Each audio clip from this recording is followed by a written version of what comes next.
Quero saudar os meus queridos e amados irmãos com a graça e a paz do nosso Senhor Jesus.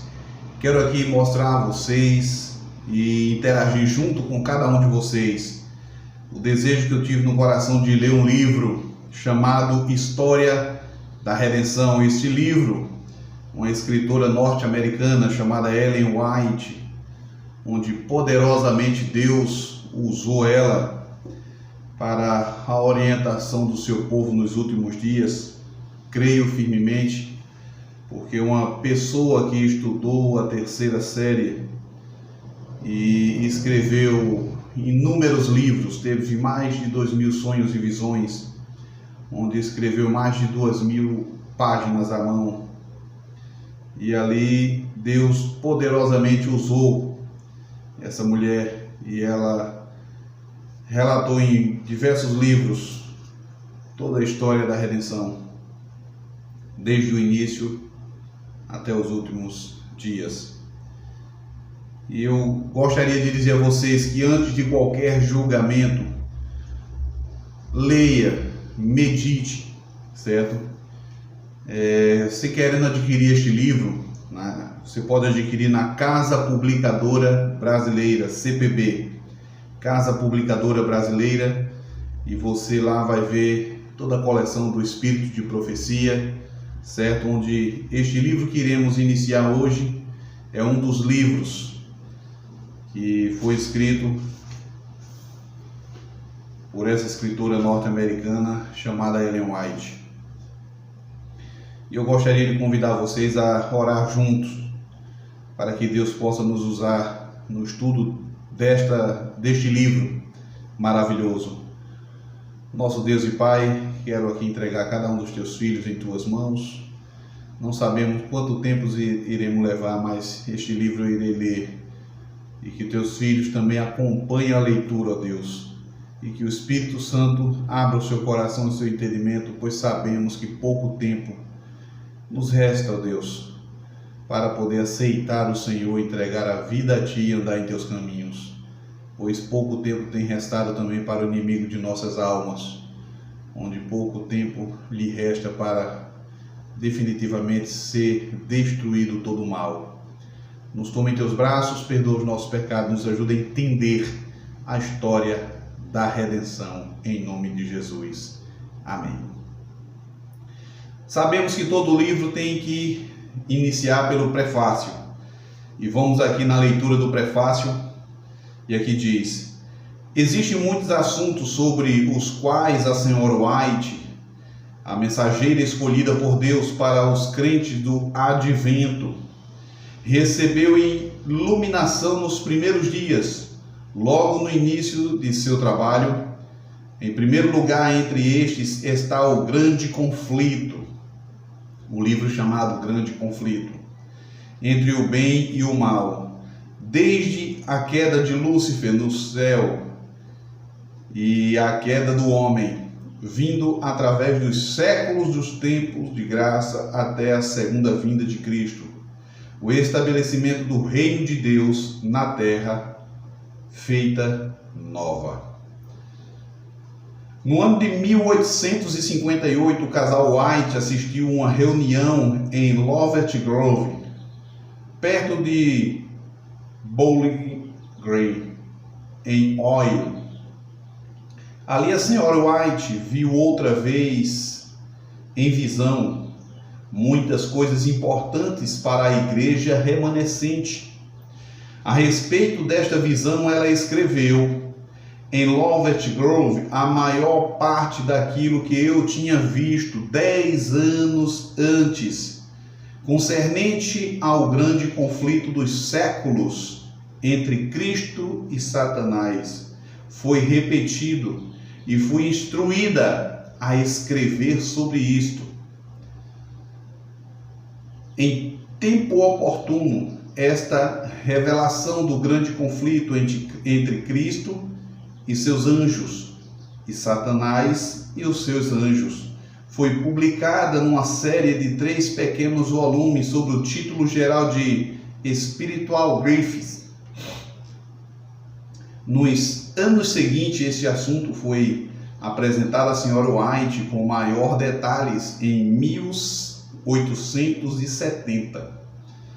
Ela começou a publicação de uma edição ampliada da maravilhosa História da Redenção em 4 volumes, sob o título geral de O Espírito de Profecia. Com o passar do tempo e com luz adicional fosse dada sobre este grande assunto, e como o caminho fosse aberto para a circulação destes livros no mundo e na igreja, a senhora White voltou a aumentar esta série, preenchendo algumas lacunas na história e apresentando material adicional sobre os temas tratados. Por conseguinte, nós temos em corrente circulação uma série de 5 grandes livros, conhecido como a série Grande Conflito. Esta série Grande Conflito tem um livro Patriarcas e Profetas, Profetas e Reis, O Desejado de Todas as Nações, Atos dos Apóstolos e o Grande Conflito. Com mais de 3.500 páginas ao todo, este livro tem feito o maravilhoso trabalho de trazer para a igreja e para o mundo o conhecimento do grande plano da redenção humana e os propósitos de Deus em levar a cabo seu plano original na criação do homem. Por alguns anos sentiu-se a necessidade, tanto na América como no estrangeiro, de uma breve, porém completa apresentação deste grande tema, um volume compacto com os pontos altos de toda a extensão da história do conflito dos séculos, como foi revelado à senhora White. Esta necessidade de agora satisfeita neste volume, História da Redenção, possibilitando pela seleção e agrupamento em sua ordem natural de certas porções de concisos relatos como aparecem nos volumes originais. Há muito fora de circulação. Como se verificou pelo índice, este vivido relato foi extraído do Espírito de Profecia, volume 1, 3 e 4. As supressões necessárias para apresentar essa história num mínimo de espaço não são indicadas no texto. Alguns breves ajustes foram feitos, tais como o uso de palavras correntes ou expressões que substituíram agora obsoletas. Também formas corretas de ortografia, pontuação e gramática foram adotadas. Além destes ajustes, o texto ficou inalterado, mantendo ainda uma grafia original e a forma em que trata o tema vital. Que esta reimpressão num só volume da história da redenção do homem perdido e da restauração do mundo perdido, mediante Jesus Cristo nosso Senhor, traga iluminação para muitas pessoas ao redor do mundo e produza uma viva esperança na breve volta de Jesus e no desejo sincero e a confiante expectativa dos leitores e depositários das publicações de Ellen White. E vamos ver agora o primeiro capítulo deste livro maravilhoso, que tem por título A Queda de Lúcifer.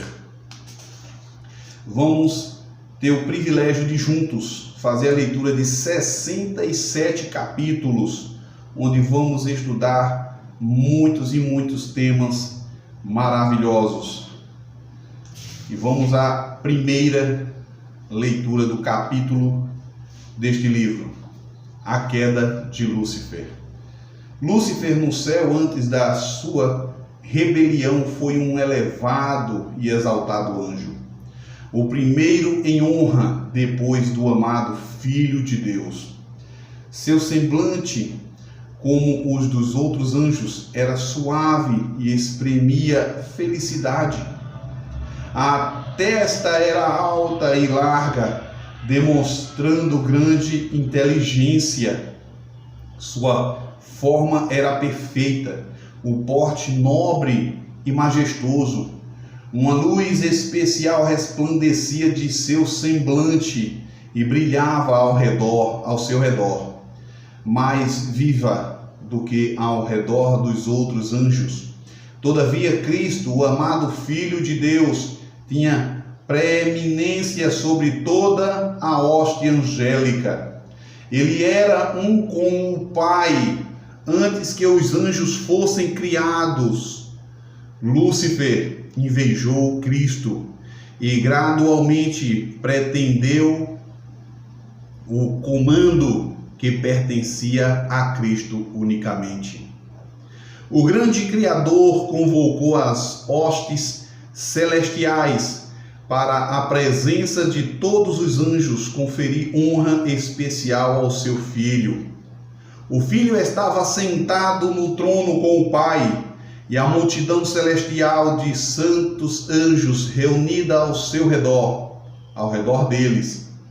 O Pai então fez saber que por sua própria decisão Cristo, seu Filho, devia ser considerado igual a ele, assim que em qualquer lugar que estivesse presente seu Filho, isto valeria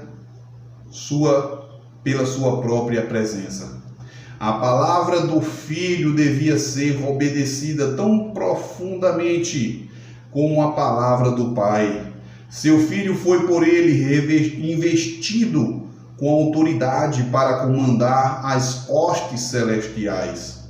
Especialmente devia seu Filho trabalhar em união com ele na projetada criação da terra e de cada ser vivente que devia existir sobre ela. O Filho levaria a cabo sua vontade e seus propósitos, mas nada faria por si mesmo. A vontade do Pai seria realizada nele. Lúcifer estava invejoso e enciumado de Jesus Cristo. Todavia, quando todos os anjos se curvavam ante Jesus, reconhecendo sua supremacia e alta autoridade e direito de governar, ele curvou-se com eles, mas seu coração estava cheio de inveja e rancor. Cristo tinha sido introduzido no especial conselho de Deus na consideração de seus planos, enquanto Lúcifer não participara deles. Ele não compreendia, nem lhe fora permitido conhecer os propósitos de Deus. Mas Cristo era reconhecido como o soberano do céu. Seu poder e autoridade eram os mesmos de Deus. Lúcifer pensou em si mesmo como o favorito entre os anjos no céu. Tinha sido grandemente exaltado, mas isto não despertou nele louvor e gratidão ao seu Criador. Aspirava à altura do próprio Deus, gloriava-se na sua altivez, sabia que era honrado pelos anjos, tinha uma missão especial a executar, tinha estado perto do grande Criador e o resplendor incessante da gloriosa luz que cercava o eterno Deus tinha brilhado especialmente sobre ele. Pensava como os anjos tinham obedecido a seu comando com prazeroso entusiasmo. Não era seu vestuário belo e brilhante? porque devia Cristo ser assim honrado ante ele.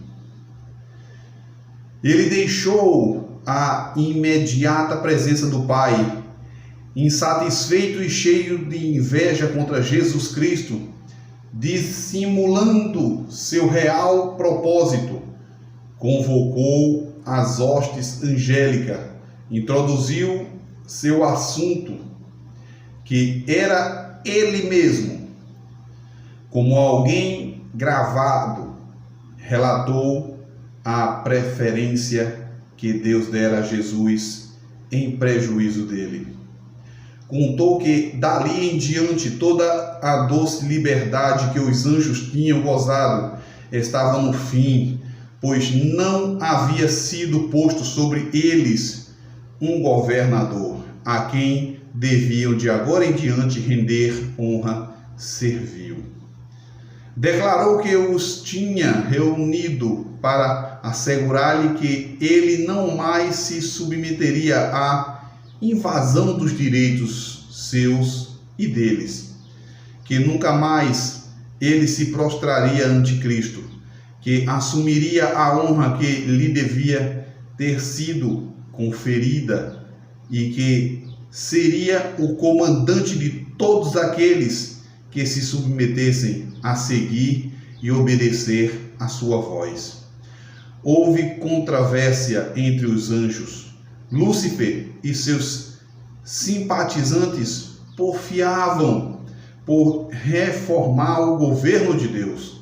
Estavam descontentes e infelizes porque não podiam perscrutar sua insondável sabedoria e averiguar o seu propósito em exaltar seu filho e adorá-lo como um tal ilimitado poder e comando.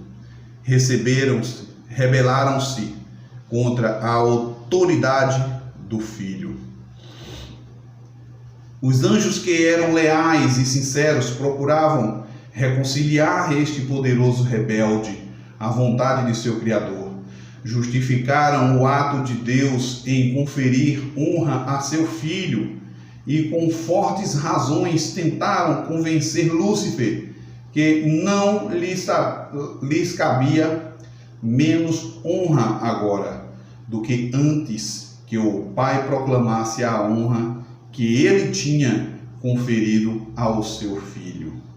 Mostraram-lhe claramente que Cristo era o Filho de Deus, existindo com ele antes que os anjos fossem criados, que sempre estivera à mão direita de Deus, e sua suave e amorosa autoridade até ao presente não tinha sido questionada, e que ele não tinha dado ordens que não fossem uma alegria para a hoste celestial executar. Eles insistiam que o rebelde Cristo, que o receber Cristo, honra especial de seu Pai, na presença dos anjos, não diminuía a honra que Lúcifer recebera até então.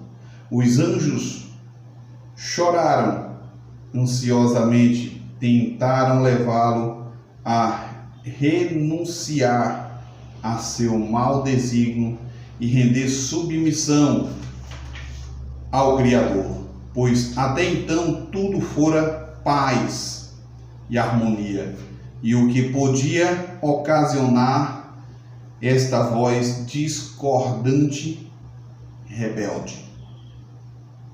Lúcifer recusou ouvi-los.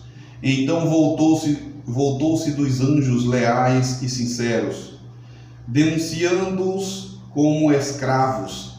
Estes anjos leais a Deus ficaram pasmados ao verem que Lúcifer era bem-sucedido em seu esforço para incitar a rebelião.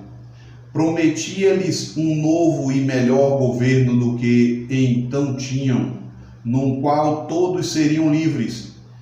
Grande número expressou seu propósito de aceitá-lo como líder e principal comandante.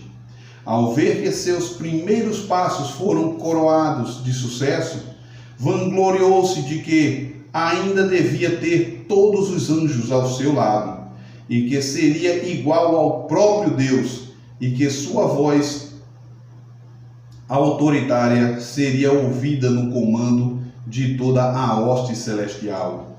De novo, os anjos leais advertiram, alertando quanto às consequências se ele persistisse, que aquele que pode criar os anjos tinha poder para retirar-lhes toda a autoridade e de alguma assinalada maneira punir-lhe a audácia e terrível rebelião.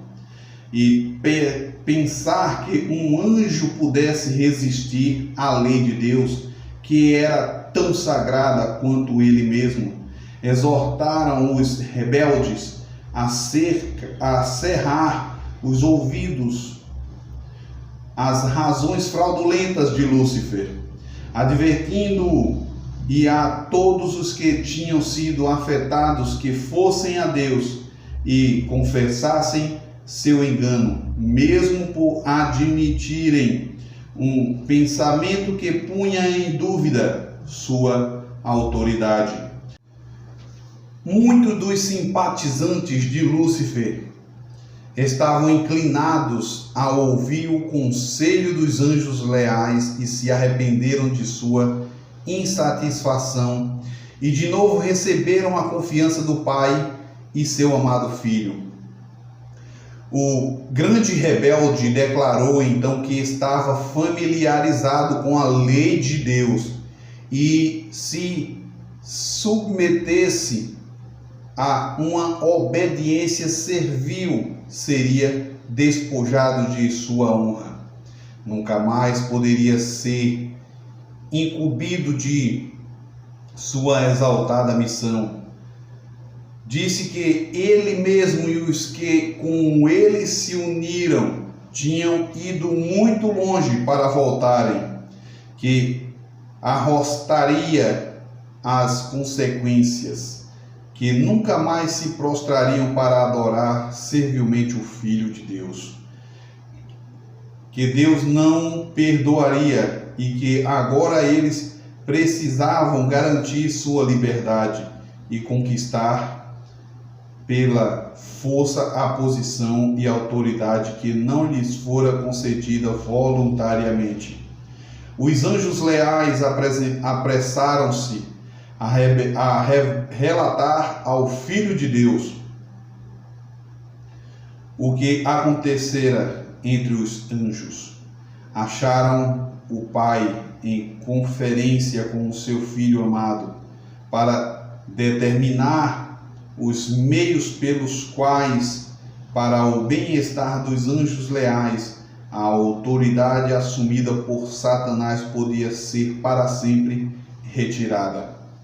O grande Deus podia de uma vez lançar do céu este arque enganador, mas este não era o seu propósito. Queria dar ao rebelde uma oportunidade igual para medirem sua força e poder com o seu próprio Filho e seus anjos leais. Nesta batalha, cada anjo escolheria seu próprio lado e seria manifesto a todos. Não teria sido seguro tolerar que qualquer que se havia unido a Satanás na rebelião continuasse a ocupar o céu. Tinham aprendido a lição de genuína rebelião contra a imutável lei de Deus, e isto era irremediável.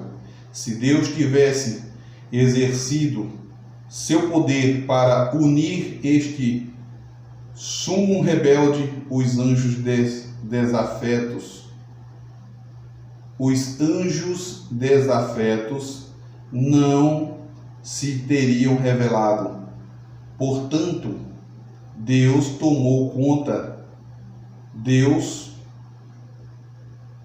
tomou outra direção pois queria manifestar distintamente a toda a hoste celestial sua justiça e juízo. Guerra no céu. Rebelar-se contra o governo de Deus foi o maior crime. Todo o céu parecia estar em comoção. Os anjos foram dispostos em ordem por companhias, cada divisão com o mais categorizado anjo à sua frente. Satanás estava guerreando contra a lei de Deus por causa da ambição de exaltar-se a si mesmo e por não desejar submeter-se à autoridade do Filho de Deus, o grande comandante celestial. Toda a hoste celestial foi convocada para comparecer perante o Pai a fim de que cada caso ficasse decidido. Satanás ousadamente fez saber sua satisfação por ter sido Cristo preferido a ele. Permaneceu orgulhoso e instando que devia ser igual a Deus e introduzido à conferência com o Pai e entender seus propósitos. Deus informou a Satanás que apenas a seu filho ele deveria seus propósitos secretos e que requeria de toda a família celestial, mesmo Satanás, que lhe rendessem implícita e inquestionável obediência, mas que ele, Satanás, tinha provado ser indigno de ter um lugar no céu.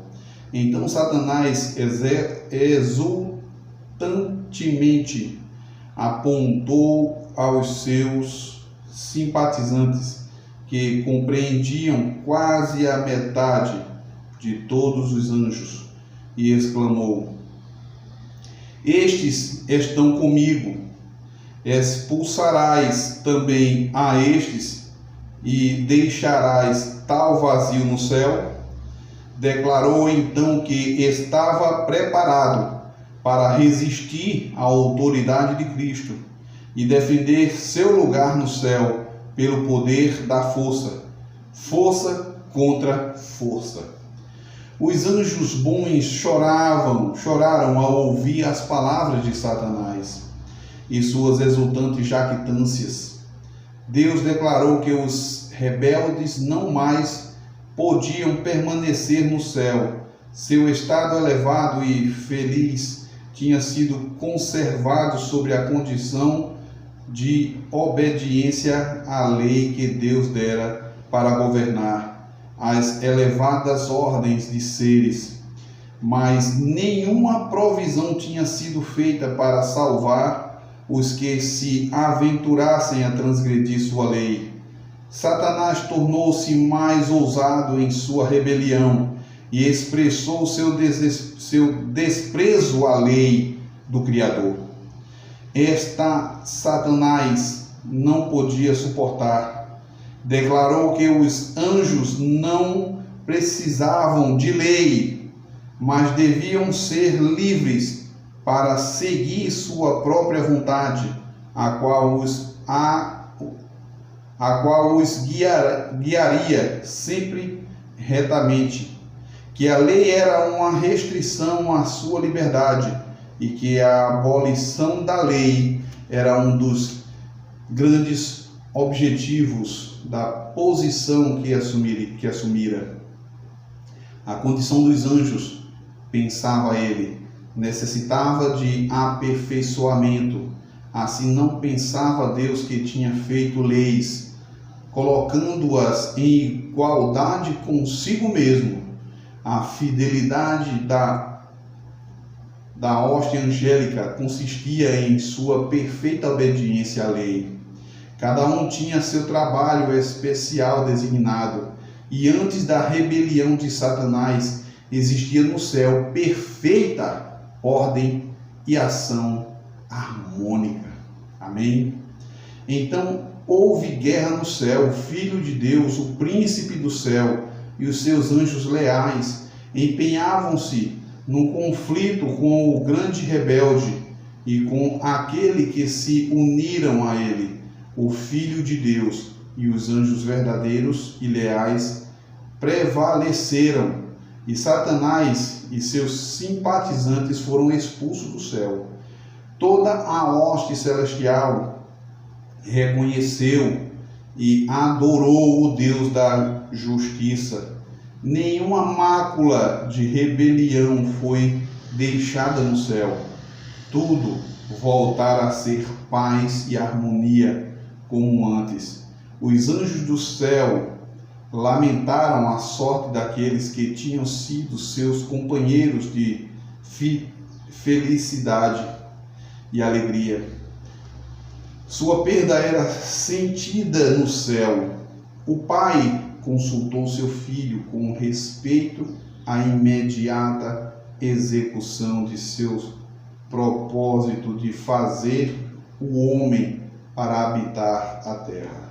Colocaria o homem sob prova a fim de testar sua lealdade antes que ele pudesse ser posto eternamente fora de perigo.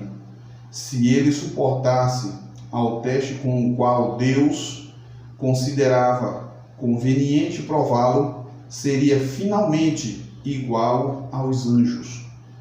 Teria o favor de Deus, podendo conversar com os anjos e estes com ele.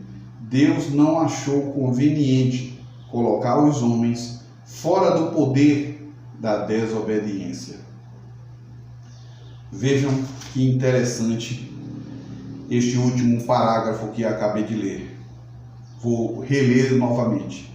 O Pai consultou seu Filho, Deus consultou Jesus, com respeito à imediata execução de seu propósito de fazer o homem, criar a cada um de nós e este planeta, para habitar a terra.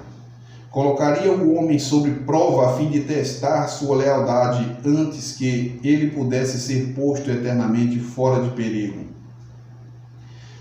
Veja bem, fomos colocados à prova. Deus está sendo desleal por meio disso? Não. Foi Ele que nos criou, foi Ele que nos fez. Vamos culpar Deus de alguma coisa? Não. Lúcifer foi expulso do céu por suas próprias decisões. Ele escolheu sentir ciúme e inveja de Jesus. Ele poderia continuar como era, adorando perfeitamente, sem ter suscitado em seu coração esses desígnios. Mas a nós, seres terrestres, Deus também colocou esta prova. Agora, por que colocou essa prova? Porque Satanás foi expulso, né? Lúcifer foi expulso com os anjos caídos, e os quais ele iria lançar os seus investimentos em todos os lugares. Ele iria lançar os seus investimentos para todos os planetas criados, e chegou aqui no planeta Terra. Todos os outros planetas nenhum caíram, mas o planeta Terra caiu. Como é que Deus iria colocar seres no céu para viver a eternidade sem a certeza livre que eles iriam adorar a Deus para todo sempre? Poderia surgir uma segunda vez, né? Uma segunda rebelião no céu, e Deus não queria e não quer que isso aconteça. Como o livro de Naum 1 verso 9 diz que no céu não se levantará a angústia pela segunda vez. Então fomos colocados à prova e temos o direito de escolher adorar a Deus ou não adorar. E todo aquele que passar pelo teste que aqui vamos passar, vamos ser colocados para viver eternamente ao lado desse Deus Todo-Poderoso, onde aqui a Bíblia relata que aqui neste planeta Ele vai renovar todas as coisas para a sua habitação eterna. E continuando fala aqui, se ele suportasse, ou nós suportássemos ao teste com o qual Deus considerara conveniente prová-lo, seria finalmente igual aos anjos. Ele irá nos tornar pessoas imortais. Hoje nós somos pessoas mortais. Teria o favor de Deus, podendo conversar com os anjos, a estes com ele Deus não achou conveniente colocar os homens fora do poder da desobediência. Amém. E amanhã vamos fazer a leitura e o vídeo sobre a criação. Olha que aqui já tem uma explanação para o que vai vir para amanhã, certo? Sobre a criação. Que Deus possa nos abençoar grandemente. Vamos juntos entender sobre o plano da redenção. Que Deus possa nos abençoar e a cada dia seguir esse Deus todo-poderoso e maravilhoso para a honra e glória do seu nome.